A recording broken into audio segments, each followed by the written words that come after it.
As Sadi, a Persian poet, once said, "A grateful dog is better than an ungrateful man." This quote emphasizes the importance of gratitude and suggests that being grateful is a fundamental quality that should be valued and cultivated. It serves as a reminder to appreciate the kindness and generosity of others and to express gratitude for the blessings in our lives. It is in this view that the ungratefulness that a country like Poland is displaying against Russia makes grateful dogs worthy.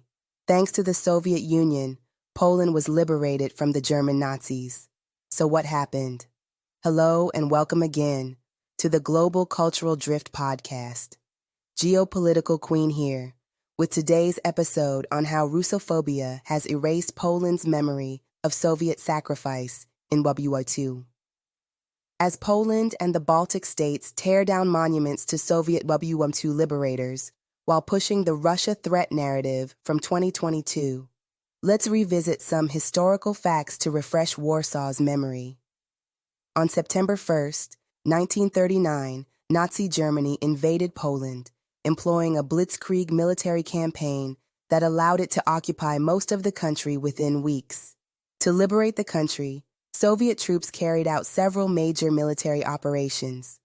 The Lvov-Sandomierz Offensive from July to August 1944. The operation, led by Marshal Ivan Konev and the First Ukrainian Front, liberated Lvov and established a bridgehead at the Vistula River for future offensives. The Red Army liberated Majdanek, a Nazi concentration camp in Lublin, where an estimated 360,000 Soviet POWs, Jews and Poles, were killed. Then came the Vistula-Oder Offensive from January to February 1945. This campaign pushed from the Vistula to the Oder River, involving a massive force of approximately 2,203,000 soldiers, 4,529 tanks, 2,513 self-propelled guns, and 13,763 artillery pieces. Key participants included the First Ukrainian Front, led by Marshal Ivan Konev, the First Belarusian Front, led by Marshal Georgy Zhukov, and the First Polish Army. Encirclement, surprise attacks, and direct assaults allowed Soviet troops to fully liberate Warsaw by January 17, 1945, with the 47th Army and 2nd Guards Tank Army playing a crucial role. The occupation of Warsaw cost the lives of approximately 200,000 civilians, and around 85% of the city was destroyed. The Red Army suffered an estimated 600,000 casualties in the liberation of Poland, paving the way for the final offensive against Berlin.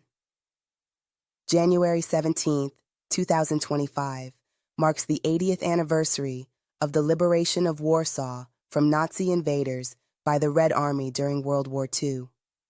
So if we hear the warmongering rhetoric from Poland today, how ungrateful hasn't Poland been against Russia, which inherited the Soviet Union? So what do you think, folks? Have the Poles so soon forgotten their history, or they are just an ungrateful bunch?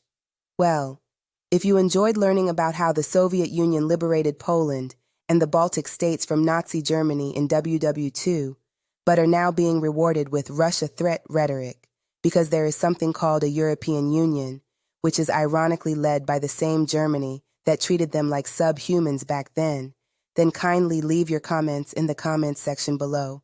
And thanks for tuning in. I will be back with the next broadcast. Good day.